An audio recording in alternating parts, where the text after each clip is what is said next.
Robert Day en su libro Cómo escribir artículos científicos pone esto. Yo empiezo una investigación, la termino cuando están publicados. Si no la llevo a publicar, entonces no concluí. La piedra angular de la ciencia se basa en la premisa fundamental de que las investigaciones originales tienen que publicarse. El investigador científico quizás sea el único entre todos los que desempeñan un oficio o profesión que está obligado a presentar un informe escrito de lo que hizo, por qué lo hizo, cómo lo hizo y lo que aprendió al hacerlo. Entonces, eso es lo que yo tengo que hacer en mi redacción del artículo científico. Por lo tanto, cuando yo reviso un artículo científico, yo quiero que eso esté en un artículo científico. Eso es, en líneas generales, lo que yo voy a revisar en un artículo. Y eso es válido para todo tipo de publicación, ¿no? Por ejemplo, lo que hizo en un tema de revisión, lo que hizo significa que me diga cuál fue el objetivo de la revisión, cuál fue la estrategia de búsqueda bibliográfica que empleó para recuperar los archivos o los artículos, por qué lo hizo, ¿no? Cómo lo hizo en la metodología y finalmente cuáles fueron sus resultados. ¿Y qué cosa aprendió? Aprendió de que de repente pues en el Perú no hay muchas revistas, no hay muchos artículos, que en Latinoamérica estamos escasos, etcétera, etcétera, etcétera. Eso es lo que aprendió. ¿Por qué los investigadores o por qué los académicos publican? Hay varias razones por las que se publican. La principal, por supuesto, es la primera, que es la de contribuir al avance del conocimiento y mejorar el cuidado de las personas, en general, y no estamos hablando de salud. Yo, por ejemplo, invento una computadora, la computadora contribuye ¿a qué? Al desarrollo de las personas. El fin último de cualquier investigación en cualquier profesión es mejorar la calidad de vida de la persona. El segundo es una falta de ética no publicar los resultados de las investigaciones. La tercera es una razón personal, es mejorar su currículum, mejorar su hoja de vida, agregar credibilidad, mejorar su reputación. La siguiente es para la promoción, eso es lo que exigen la mayoría de universidades. Ustedes quieren ser profesores asociados. La siguiente es para conseguir grants. Los grants de investigación no se los dan a ustedes porque tienen una cara bonita, porque tienen un verbo florido. No, si ustedes no aparecen que hacen investigación, no va a haber fundación que le dé fondos para que ustedes desarrollen investigación. Entonces hay que comenzar a publicar para que cuando los financiadores busquen, así este profesor investiga. Y la última es el extremo de Estados Unidos, ¿no? Publicar o morir. Entonces allá el que no publica está fuera de la academia. Y la otra cosa que produce es que, como es publicar o morir, comienzan a publicar cualquier tipo de artículo, cualquier tipo de investigación, y la calidad se afecta. Hay una serie de mitos pues, que tenemos sobre los artículos, ¿no? El primero estos mitos son sobre la validez de los artículos publicados. El primero es el mito que ser publicado en una revista de prestigio garantía su validez. Entonces, si se publicó en el Science, ya ni vuelta que darle, ya eso hay que aceptar. Si se publicó en la revista Vallejiana, en su competencia, no lo leemos, no sirve. El prestigio profesional del autor o de los autores es garantía de la validez y la calidad de sus publicaciones. Tampoco, porque muchas de las publicaciones en las que figura un autor de peso, de renombre, son hechos por estudiantes o gente de menor rango que trabaja con él. Y por lo tanto, él no va a tener la capacidad de revisar todos los artículos. El hecho que el autor haya publicado antes un estudio de buen nivel conceptual y metodológico es garantía de calidad de su nueva publicación. Lo mismo, si antes publicó en una buena revista de buena calidad, ahora no necesariamente. ¿Por qué? Por lo mismo, porque él encarga después a sus estudiantes que hagan la redacción. Y estoy hablando de estudiantes no de pregrado, de estudiantes de posgrado. El investigador está libre de prejuicios y de sesgos. Tampoco, pues. Bueno, empezando, el investigador tiene una religión y al tener religión ya tiene una serie de patrones que van a conducir sus... Y yo no estoy diciendo de que sea bueno o malo, no, pero ya tiene algo, ¿no? Entonces, por ejemplo, eso de que está libre de ser o libre de prejuicio,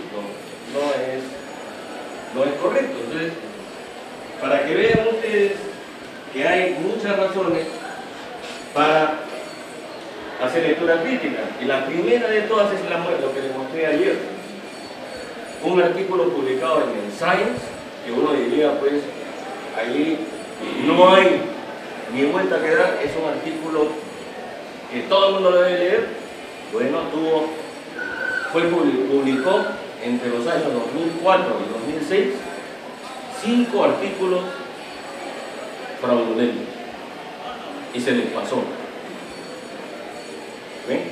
Por eso que dicen, este es el fraude del siglo, un coreano, el fraude del siglo.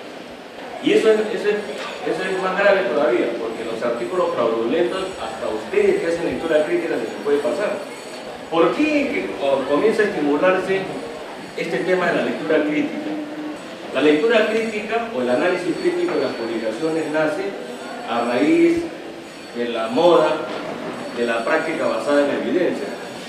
Y la práctica basada en la evidencia la empieza salud, la carrera de salud. Entonces, ahora ustedes van a escuchar hablar de todo basado en la evidencia: medicina basada en evidencia, enfermería basada en evidencia, obstetricia basada en evidencia, nutrición basada en evidencia.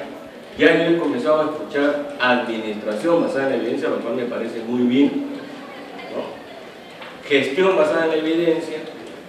Después he escuchado gerencia basada en evidencia. Entonces, está bien, porque uno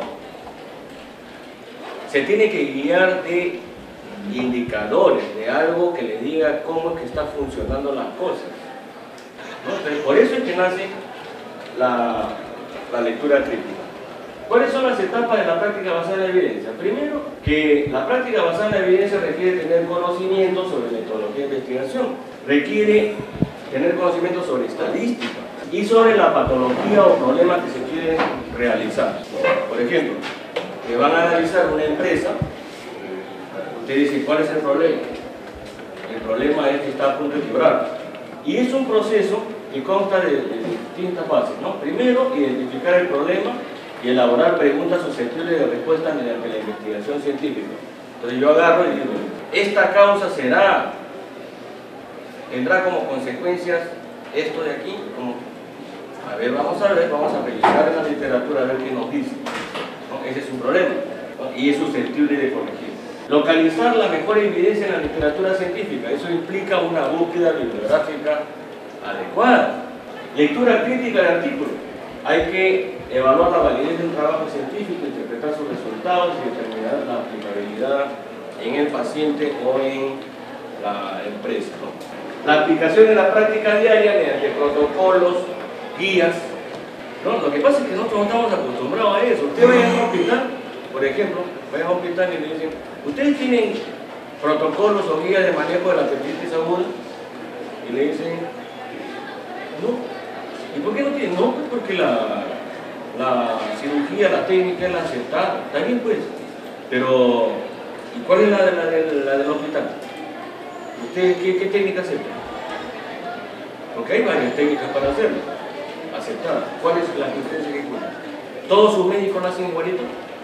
No, cada uno el que se le ocurre. No, pues entonces estamos mal. Porque entonces la institución no aprende. Porque uno de los grandes conceptos del último siglo es lo que se llama el aprendizaje institucional. ¿Qué puede enseñar la UPAO como institución? ¿No? ¿Qué aprendió UPAO en estos 25 últimos años? Eso se llama aprendizaje.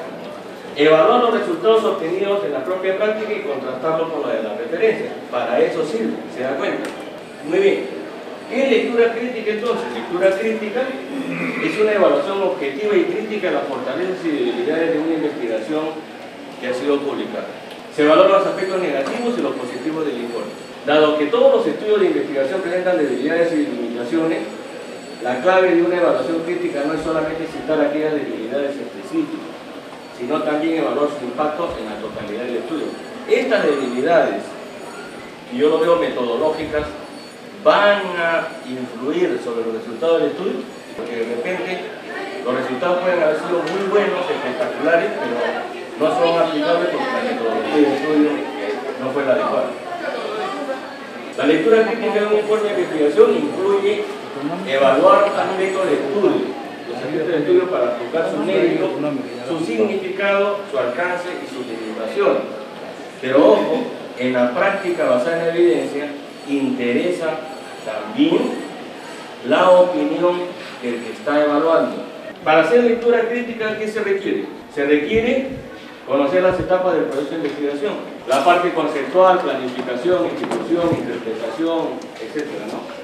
Tener presente la correspondencia de cada parte de la investigación con el trabajo dedicado. Por ejemplo, la parte conceptual probablemente esté en la introducción. La parte de planificación y diseño va a estar en la parte metodológica, ¿no?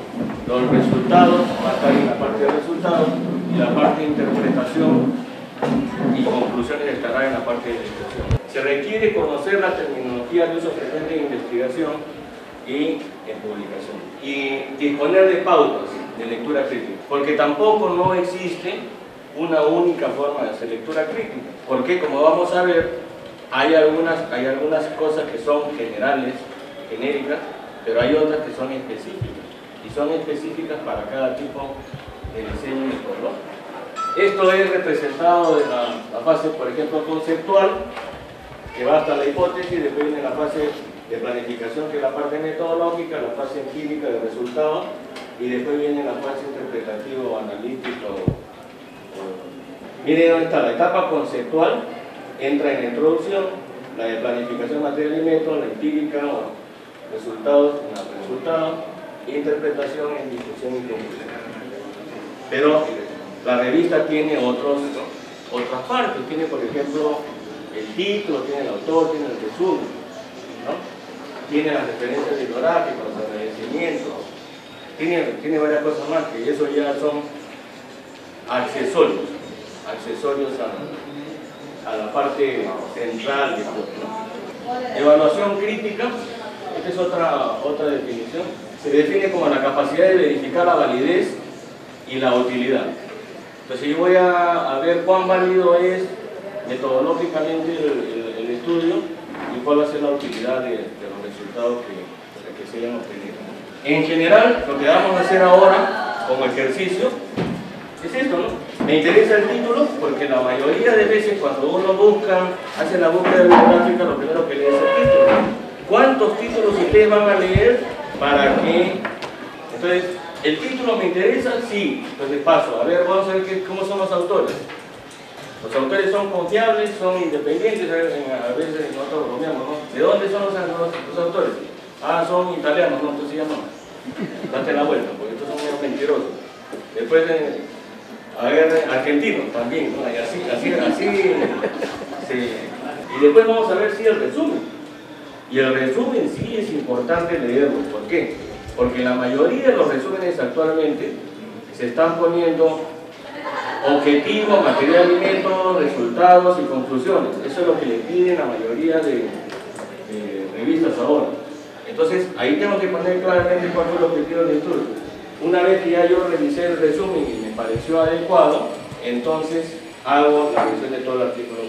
Ustedes no van obviamente a hacer eso ahora, porque ahora lo que vamos a hacer, vamos a entregarles un artículo, se van a juntar entre 5 o 6 personas y van a revisar ese artículo. La mayoría de guías de lectura crítica han sido hechas para medicina, para salud, pero todas estas pueden ser aplicables por lo menos en la parte inicial genérica para toda la carrera. Entonces, por ejemplo, ahí está la primera, que es el CAS, que es el que vamos a ejercitar acá, y la versión española es el CAS. En esta web ustedes van a encontrar los formatos para revisión de artículos de casos y controles, de estudios de cohortes, de estudios de prevalencia, estudios de incidencia, de revisiones sistemáticas, de metaanálisis, de todo ello. Y la parte inicial es la que vamos a utilizar nosotros. Entonces, por ejemplo, estas guías de lectura crítica del CAS, ¿qué hacen primero? Analizan la validez interna del estudio en términos de adecuación y corrección metodológica. Entonces, la primera pregunta que se hace es, desde el punto de vista metodológico, podemos decir que los resultados son válidos. Identifica cuáles son los resultados de la investigación. Entonces, una vez que ya dije sí, los resultados son válidos, ok, ¿cuáles son los verdaderos resultados? Porque ¿qué resulta? La mayoría pone un objetivo y en los resultados ponen los resultados del objetivo y 50 cosas más, que es una mala costumbre. Son resultados adicionales al estudio. Analiza si los resultados obtenidos en los estudios se pueden extrapolar. Los resultados que han tenido en este estudio yo los puedo aplicar en mi empresa, los puedo aplicar en mi práctica diaria, los puedo aplicar en mi ejercicio profesional. Hay otras guías también, pero estos ya son para estudios más específicos. Por ejemplo, los criterios CONSO sirven para ver ensayos clínicos. Ensayos clínicos prácticamente son como estudios experimentales. Por ejemplo, eso se puede aplicar a investigaciones en animales de experimentación, donde yo agarro y le pongo una sustancia a uno y al otro lo pongo de control, ¿no es cierto? Entonces es más o menos parecido. El quórum es para revisiones sistemáticas y metaanálisis, el STAR para la comparación de pruebas diagnósticas, el AGRI para valorar guías de práctica clínica y el STROBE, que es para los estudios epidemiológicos observacionales. Como ustedes se dan cuenta, ya hay una amplia gama de formatos para hacer lectura crítica. Un grupo de personas sanas y un grupo de personas sanas que tienen factor, y un grupo de personas sanas que no tienen factor. Y los sigo en la evolución. Y voy viendo cuántos hacen la enfermedad que yo estoy investigando. Y cuántos hacen en el grupo sano que no tienen. Entonces, ¿qué me va a salir? Realmente la población sana, expuestos contra no expuestos, con enfermedad y sin enfermedad, me va a salir en cada uno, con enfermedad y sin enfermedad. Entonces, así estén expuestos o no expuestos, va a haber enfermedad. La cosa es que yo quiero ver cuál es la relación entre los que están expuestos y los que no están expuestos. Si es 1, significa de que el factor no influye. Pero si es 10, es un factor de riesgo fuerte, importante. Y si es menos de 1, es un factor de protección. Así se llegó a demostrar, por ejemplo, que el HDL colesterol era un factor de protección. Es por eso que todo el mundo le dice colesterol bueno. Yo no sé si habrá colesterol bueno o malo, pero ya, entonces eso tiene factor de protección. Entonces, y ahí está, ¿no? ¿Se acuerdan que el caso de control es de aquí, del resultado para atrás? En este caso no. En este caso la población base empieza aquí y el resultado lo tengo hacia allá. Ahí está el análisis también. En el otro era un cruce de un producto cruzado. Acá no, acá simplemente es la incidencia en los expuestos entre la incidencia en los no expuestos, se divide. Y eso nos da el riesgo ¿no? Los estudios de intervención son los que ya yo intervengo. Yo le doy, por ejemplo, un medicamento, hago una acción, por ejemplo, el efecto del condón en prevenirla, no es ningún medicamento, pero es una intervención. El efecto de una educación, ¿no es cierto?, capacitación, y se hace en el seguimiento, ¿no? Y siempre tiene que haber un grupo control, un grupo testigo. Por ejemplo, ustedes están recibiendo esta capacitación y deberíamos comparar de a cada 6 meses o a un año cuál ha sido su comportamiento con la capacitación comparado con otro grupo que no recibió esta capacitación. A ver si es que valió la pena porque yo venga acá. De repente, la verdad que de repente no vale la pena. No vale la pena no por ustedes, no por lo que yo estoy diciendo. De repente, lo que yo estoy diciendo no tiene resultado, ¿para qué ¿no es cierto? Eso habría que hacer. Pero siempre tiene que ser con grupo control. Estos son los ensayos clínicos de tipo preventivo o terapéutico, cualquier dos, es lo mismo. Siempre va a haber un grupo control con un grupo que recibe la intervención. Estos estudios de intervención hay de varios tipos. Este es el normal, pero también hay estudios cruzados. Los estudios cruzados, una de las ventajas es que la persona es su mismo control. Pero eso tiene la desventaja de que la duración del estudio es mayor, porque primero uno es control y después recibe la droga. En otro caso, el primero es la droga y después recibe el control. Entonces el estudio demora el doble. Pero es más barato y reduce la variabilidad biológica porque es el mismo sujeto el que está en las dos situaciones. Estudios antes y después es lo mismo, también es seguido, ¿no?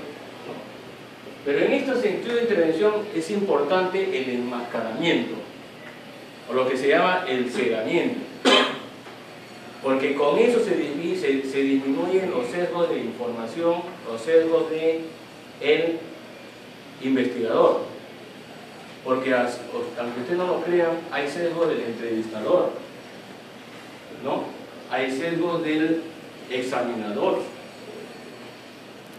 Entonces para eso uno tiene que hacerlo ciego el estudio, de tal manera que el que hace el examen no sepa a qué grupo corresponde el paciente o la persona que está llegando a evaluar, porque si no él podría sesgarse.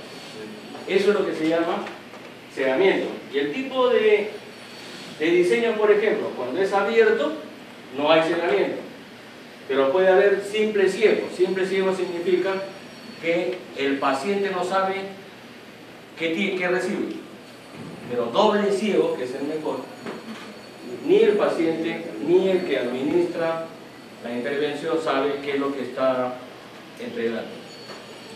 Este es un ejemplo del efecto Rosenthal. ¿Qué es lo que pasó? En 1976 realizaron un experimento, adiestramiento de dos grupos de ratas en aprendizaje de laberintos, y habían dividido una cepa inteligente y una cepa tonta, ¿no? Los experimentadores eran estudiantes. Luego de un periodo apropiado de adiestramiento se comparaban los desempeños. No resultó inesperado que la cepa inteligente superase significativamente el rendimiento a la cepa tonta, porque los alumnos sabían cuál era la cepa inteligente y cuál era la cepa tonta, ¿no? Lo que fue sorprendente fue que ambas cepas eran genéticamente idénticas, no había cepa tonta. Entonces, ¿qué les estaba mostrando ahí? Sesgo, ¿no? Entonces era el sesgo del observador. El estudiante que sabía que era cepa inteligente, obviamente le ponía más puntaje, y a la cepa tonta le ponía menos puntaje. Pero resultó eso. Estos casos son bien interesantes. Y después el último diseño es la de validación de instrumentos. Y la validación de instrumentos, nuevamente, insisto, no es un instrumento de medición, no es un aparato, no es un equipo. Es un instrumento de medición, que puede ser, por ejemplo, una encuesta, puede ser una escala, puede ser también un equipo, ¿no? O un análisis de laboratorio. Entonces, esto de acá se mide para pruebas generalmente de screening, de tamizaje, ¿no? Por eso yo agarro y digo, el método de Cage para diagnosticar alcoholismo, es porque esa encuesta lo voy a hacer en gran escala, ¿no? En gran escala, y por eso necesito solamente 7 preguntas, para que sea rapidito. Entonces, esas son las de test de tamizaje, y ahí vamos a hablar de sensibilidad y vamos a hablar de especificidad. ¿Qué es sensibilidad?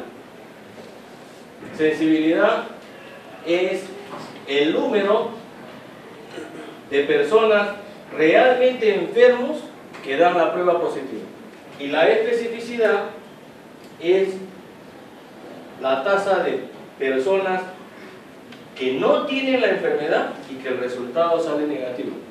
O sea, son los verdaderos negativos. Entonces, cuando yo hago una screening, por ejemplo, primero hago VIH o ELISA. La ELISA tiene alta sensibilidad, pero no tiene 100% de especificidad. Entonces, para yo mejorar eso, a todos los ELISA positivos para VIH le hago Western blot. ¿Por qué? Porque el Western blot tiene especificidad 100%. ¿No es cierto?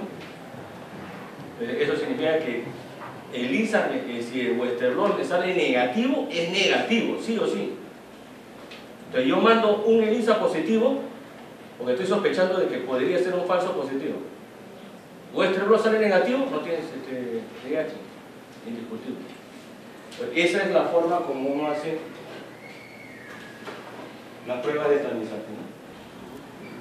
Entonces, ojo, hay sensibilidad, hay especificidad, pero también desde el punto de vista de la prueba tenemos que ver cuál es el valor que tiene la prueba. Y eso se llama el valor predictivo. El valor predictivo positivo y el valor predictivo negativo. El valor predictivo positivo es el número de enfermos que detecta la prueba positiva. Mientras que el valor predictivo negativo es el número de sanos que sale negativo en la prueba, ¿no? Es la probabilidad de que la prueba salga negativa en un verdadero negativo. Entonces, ese es un estudio de resultado de riesgo relativo, pero no todos los estudios se van a medir así. Hay otros estudios que tienen otra forma de medición de resultados.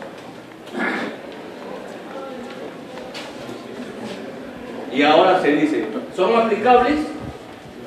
Entonces usted dice, ¿será aplicable evitar la vida nocturna después de las 12 de la noche? ¿No? Ya demostramos que el factor de riesgo para la delincuencia es vida nocturna después de las 12 de la noche. ¿Será aplicable? ¿Ah? Entonces el alcalde dice, sí, en mi distrito sí, porque yo un día fui a Venezuela y a mí me llamó la atención una cosa, que la ciudad de Caracas pertenece a 3 regiones y cada región tiene su ley. Entonces Caracas tiene una parte, la gran parte es de la región de Miranda, pero después hay otro pedacito que es de Aragua, y así son 3 regiones. Y una de las cosas que me llamó la atención es que a las 11 de la noche todas las personas que estaban en un restaurante decían, ya vamos a otro lado porque ya ahorita va a empezar la ley seca en esta región, y se iban al otro lado donde había libertad para expendio de bebidas alcohólicas. Dice, ¿cómo es eso? Si en Lima fue todo el mundo, ¿no? No, acá no. Acá, esta calle divide la región de tal y esta de acá la de Miranda. Y en la región de Miranda estaba pues, el área de Altamira, donde están todas las discotecas, ¿no? Entonces, la gente se iba todita, porque a partir de las 11 de la noche ya no había vida nocturna en el otro lado. ¿Por qué? Porque había prohibido la venta de licores. Entonces, el alcalde podría decir, bueno, a partir de hoy, en mi distrito no se vende licor a partir de las 11 de la noche. Y se acabó, muerta la vida nocturna. Entonces, eso se puede ejecutar. Entonces, la aplicabilidad va a depender de esos conceptos. Acá tienen para un estudio cualitativo el completo, ¿no? Lo que dice el caso. Validez de los resultados del ensayo, cuáles son estos resultados y si son aplicables en el medio o no.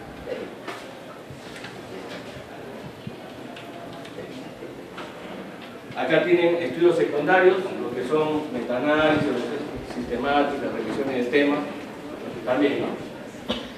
La primera son la validez,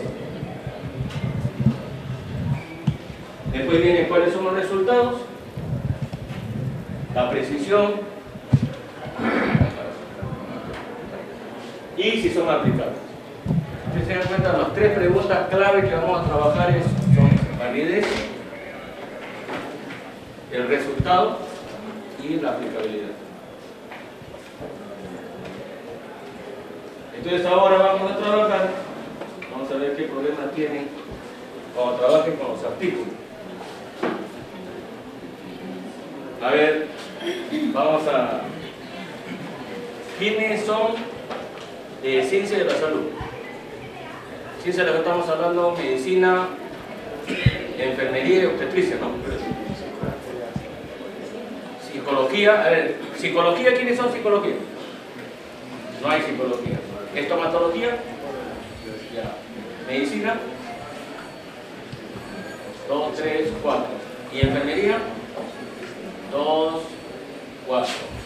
Obstetricia, 1. Entonces hay 10. 10. Yo creo que ustedes podrían trabajar juntos. O las enfermeras quieren trabajar cualitativo. Esa es la decisión que tienen que tomar. Son 4 las enfermeras. No, es que hay un trabajo ahí para elaboración de guías de obstetricia. Entonces, para ver justamente la parte de guías,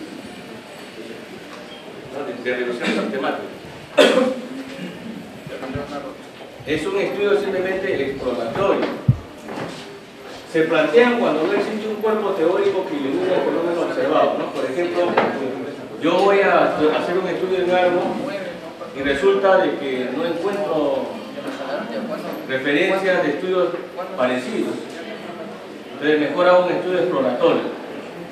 A ver qué me sale. Acá no hay preguntas de investigación. Simplemente yo digo, voy a hacer una exploración de SIDA en tal población.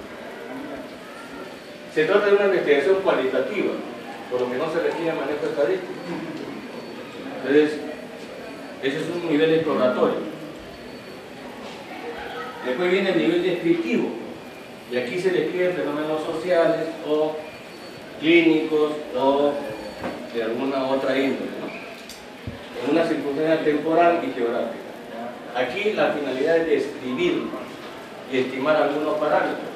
Yo, por ejemplo, describo y digo la edad promedio, la distribución etaria tal, la distribución por sexo, ya estoy describiendo, ¿no? Ese es un segundo nivel.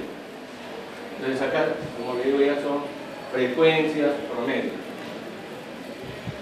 Después hay un tercer nivel que es un tipo relacional, donde ya no, estos estudios solo demuestran asociaciones, no demuestran relaciones causales. Entonces digo, por ejemplo, en Trujillo, la tasa de accidentes en bicicleta está asociada al sexo, ¿no? Pero resulta de que en Trujillo, pues, los accidentados con más frecuencia son las mujeres. No es que esté diciendo algo contra las mujeres, sino que se sientan mal, ¿no? Puede ser. Yo no sé, también puede ser que sean más frecuentes los hombres, pero ya eso es estadísticamente, claro. No significa de que porque los hombres son los que montan más bicicletas, son los que sufren más accidentes, ¿no? Como los hacen las estadísticas la policía. La policía dice, la tasa de robos de autos en Chiclayo y en Trujillo son los autos amarillos. Ah, qué novedad. Si los taxis son amarillos, pues, ¿no? Hagan un análisis estadístico para ver si, a pesar de la frecuencia, son más frecuentes, ¿no? En Lima salieron de que los carros más robados eran los blancos y que recomendaban a la gente no comprar autos blancos. La estadística puede ser divariada porque permite hacer asociaciones como por ejemplo chi cuadrado o índice de correlación de Pearson, etc. Esas son las relacionales. Después tiene el explicativo. El nivel explicativo explica el comportamiento de una variable en función de otra, y aquí pueden ser estudios de causa-efecto, ¿no? Y aquí vamos aquí el control estadístico es multivariado, ¿no? Aquí se descartan oscilaciones aleatorias, causales o espurias entre la variable independiente y la dependiente. Entonces, ya en esta explicativa significa que hay una variable independiente y otra que varía de acuerdo a otro efecto, a algún factor. Por eso que se llama variable dependiente e independiente. Por ejemplo, la variable sexo es independiente. Pues no puede ser dependiente. ¿De qué puede depender el sexo? De que se lo cambie. No, pues eso no es. Es una variable independiente. Sin embargo, nivel de educación puede ser dependiente. ¿No es cierto? Entonces, si yo quiero asociar estas dos variables, voy a tendría que hacer algún tipo de investigación en la diferencia. El quinto nivel es el predictivo. Aquí se encarga de una estimación probabilística de eventos generalmente adversos. Por ejemplo, en el caso de enfermedades, complicaciones de enfermedad, mortalidad, se aplican a conjunto de técnicas, un conjunto de técnicas estadísticas, como por ejemplo, para validar las pruebas, el alfa de Cronbach, que es un análisis estadístico, el análisis Kappa, el análisis de ANOVA, que es las curvas ROP, etc. Son una serie de herramientas estadísticas. La idea no es de que ustedes aprendan herramientas estadísticas. Probablemente más adelante vendrá alguien a hacerle herramientas estadísticas, pero sí necesitan por lo menos tener una idea gruesa de qué son. Y el sexto nivel es el nivel aplicativo, ¿no? El aplicativo es porque plantea resolver problemas o intervienen en la historia natural de una enfermedad o de una situación social. Por ejemplo, ¿cuál es la historia natural de la delincuencia en Trujillo? ¿Sabemos cuál es la evolución natural? Entonces, la evolución natural, ¿no? Porque siempre uno dice que sea la evolución natural. Por ejemplo, ¿cuál es la evolución natural de la diabetes? Los médicos ya han estudiado eso. ¿Qué pasa con la diabetes si no se interviene? Entonces es igual. En estos momentos, por ejemplo, en el Perú sería un excelente momento para estudiar la evolución natural de la delincuencia. Porque no se está interviniendo pues, mucho. Yo no sé en qué nivel se estará interviniendo, pero parece que fuese la evolución natural. No está ocurriendo porque tiene que ocurrir.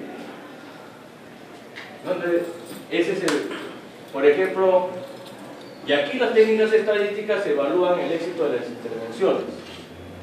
Entonces, si yo ya sé la evolución natural, yo hago una intervención y voy a evaluar el efecto de esa intervención.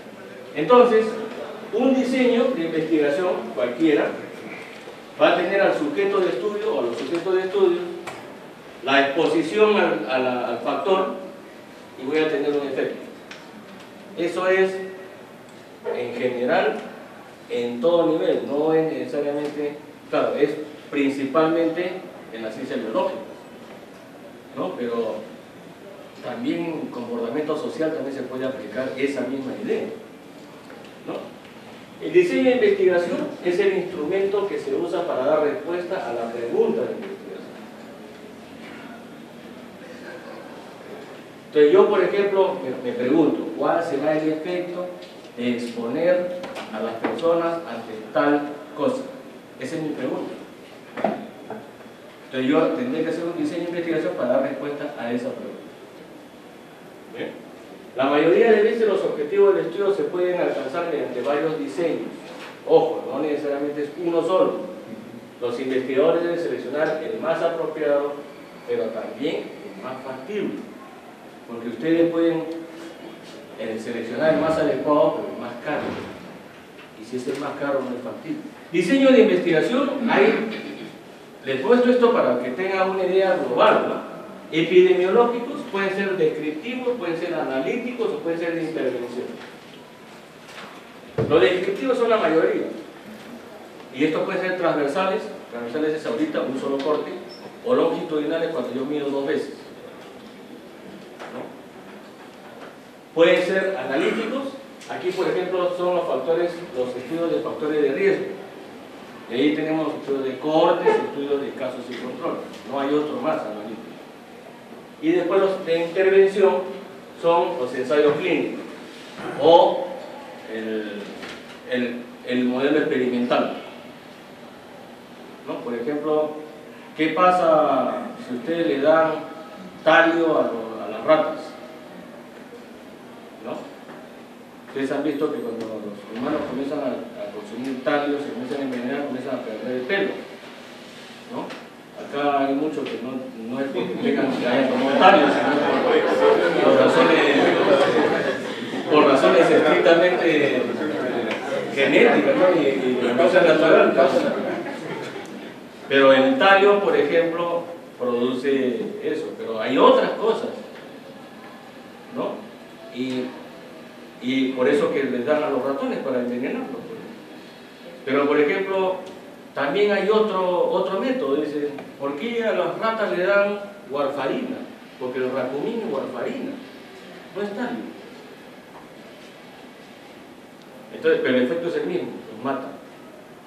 ¿Pero cómo los matan? Los matan porque después de comer están anticoagulados y cuando se meten a los tubos comienzan a sangrar, las pobres ratas.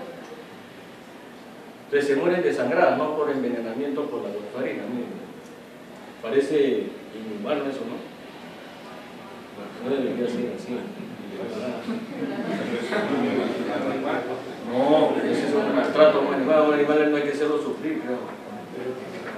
Eso es una cosa, por ejemplo. Eso, por ejemplo, es un estudio experimental, ¿no? Y tiene estudios experimentales. Los estudios experimentales pueden ser pre-experimentos, cuasi-experimentos o experimentos verdaderos. Los pre-experimentos es cuando la intervención no es a propósito de la investigación, sino que obedece a las necesidades terapéuticas del sujeto. Entonces, pre-experimento es cuando yo agarro y junto a acá todas las personas que toman pastillas para la hipertensión arterial. Es la necesidad terapéutica. Yo no le estoy dando, entonces veo el comportamiento, ese es pre-experimento. Un estudio cuasi experimento es cuando yo le doy un medicamento o algo, una droga, pero no tengo grupo control. Y el experimental cuando tengo grupo control.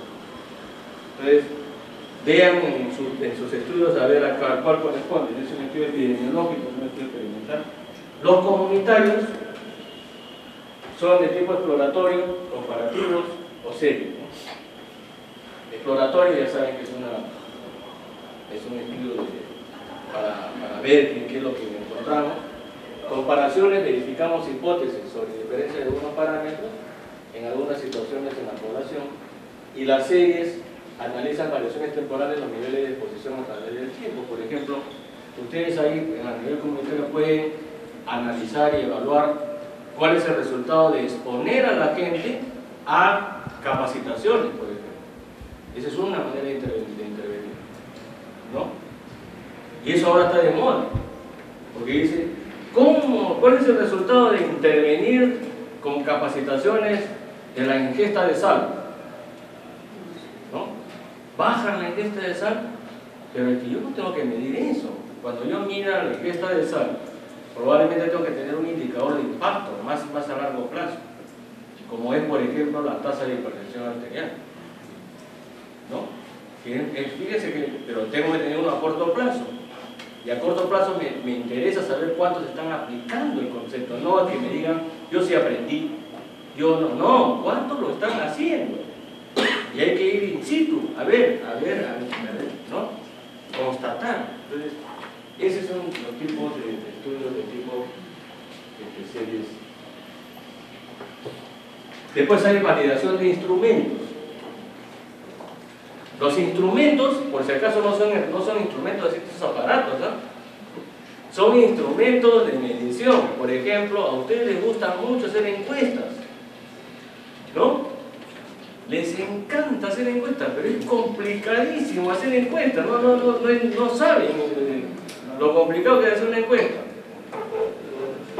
Porque solo en el proceso de validación de una encuesta, la primera parte se va a demorar por lo menos 1 año y medio o 2 años.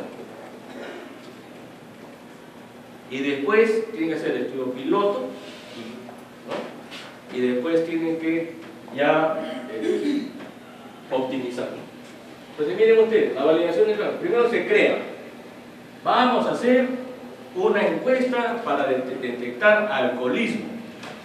Entonces se sientan expertos y comienzan a decir, a ver qué le vamos a preguntar a los que estamos sospechando de alcoholismo.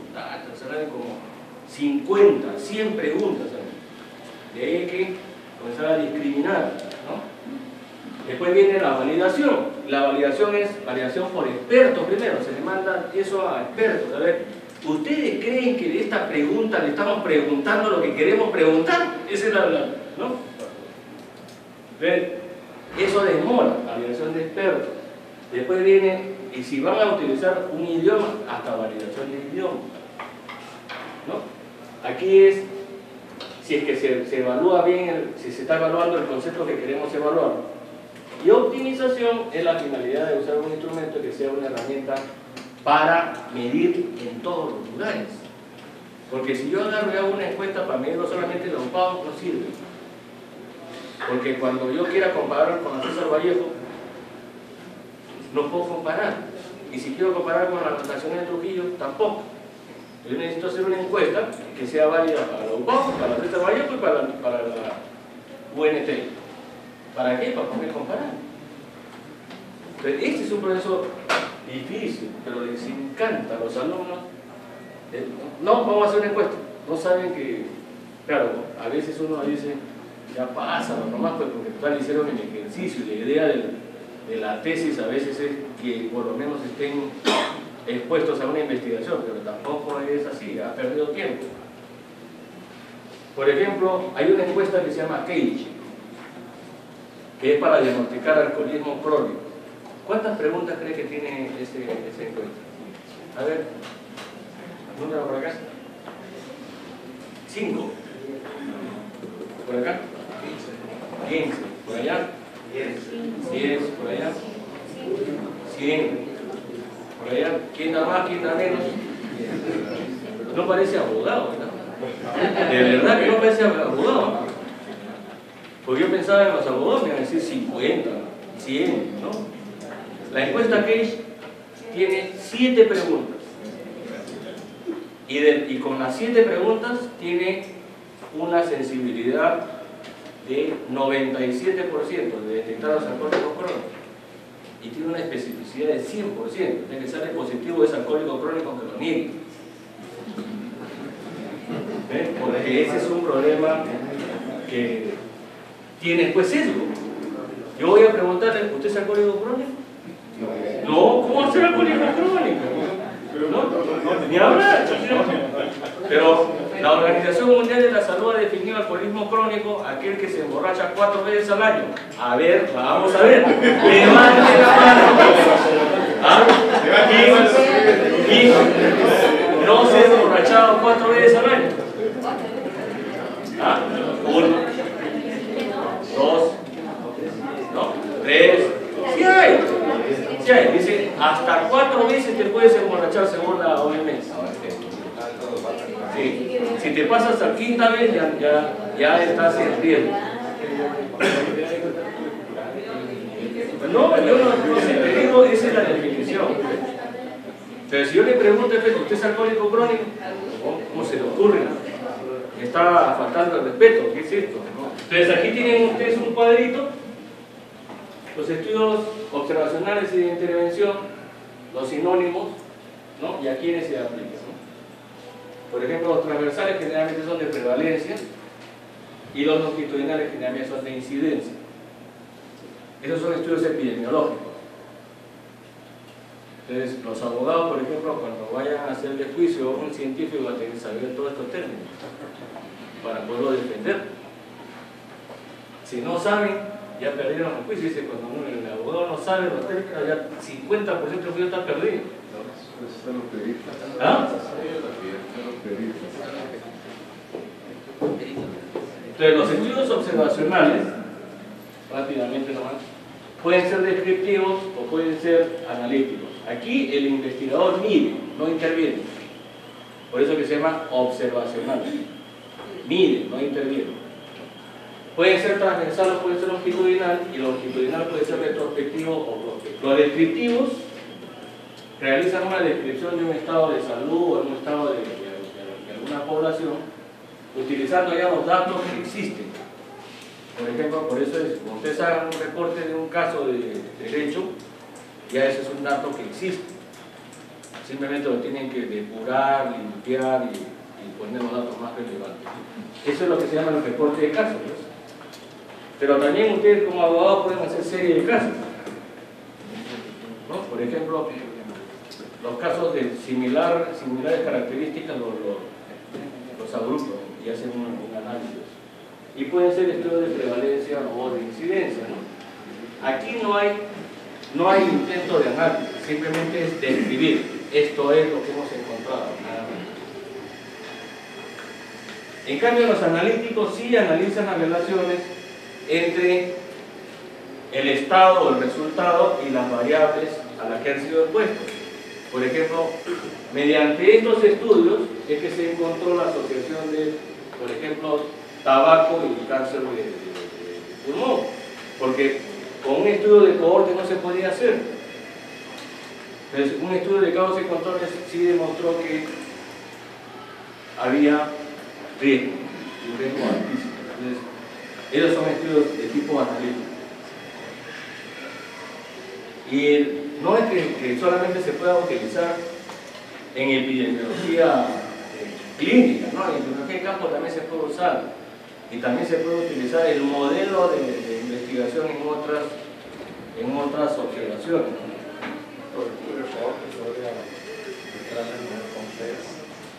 Vamos ahorita a ver eso. ¿Qué es un estudio de casos y controles? El estudio de casos y controles es, yo tengo casos aquí y tengo un grupo que yo voy a definir como controles, que tienen la misma edad, tienen el mismo sexo, tienen las mismas características, y trato de que la única diferencia sea la enfermedad. ¿Y qué hago? Digo, voy a ver si este factor X afecta. Entonces veo cuál es la frecuencia del factor X en los que no tienen el factor y cuál es la frecuencia en los que tienen el factor. Y después hago un cálculo. Y me va a dar lo que se llama el OR, el odds ratio. Y ahí está. Este es el diseño. La población, tengo casos, tengo controles. En los casos tengo los expuestos a este factor X y los no expuestos. Y en los controles también tengo los expuestos y los no expuestos. Y saco una tabla, ahí está la tablita, y el cálculo me da el OR. El OR me va a decir, si me sale un OR 2, 3, significa que el grupo que tiene el factor tiene más chance de desarrollar la enfermedad que el que no la tiene.